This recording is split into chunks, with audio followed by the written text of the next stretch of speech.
Shema Girls singire chikope cyo mu rwa kane yo kuratanisize bwa nyuma yo kusinge ya Boni Concile Girls na Gore mwaro bushomuza kamaririzo ezan rwa chayi cyari yonza nyuma y'abazi bwa nyuma y'empakeze ku mari sande yo nazuru khinda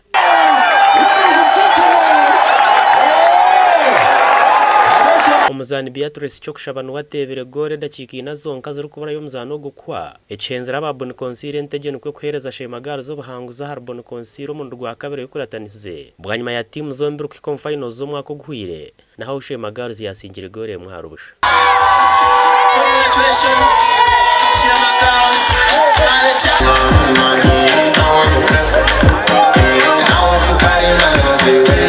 Ukicom finals Shema Girls banze kusinga yari yakasinga cena Gore na arisha mu kusumana za penalty bwa nyuma ya timu zombi kugwa chikaze Gore mwandijo kandi yo Boni Concile singire nyabare na Gore mwaro busho mu semi finals bwa nyuma timu ya Boni Concile Girls bire ya kabiri hamwe na yakasinga ce bire yakashatu zihirwe medali kandi yo Shema Girls zihirwe chikopo hamwe ne medali hagati yo kujaguza abikibanje kugira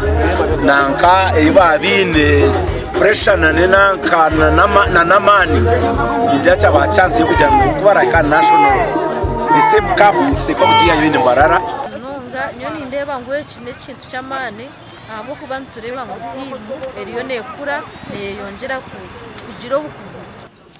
no kushemerwa kwango ahakuba abishi bitu abakuzana umupira bakwata umwanya kwa kashatu wageragera nsa n'umwaka gwahwire tukaza mu round of 16 mwe ntatwa wabo bakashatu no bakora improvement mu timu ezi na Shema Girls Boni Concile yakasinga hamwe na nyabare zarabero kujokere cyanga cya Ankore umuza Uganda yo neze kwija kutandika hari intare school okweza kurukwija abwa TV West and Aloysius byamukama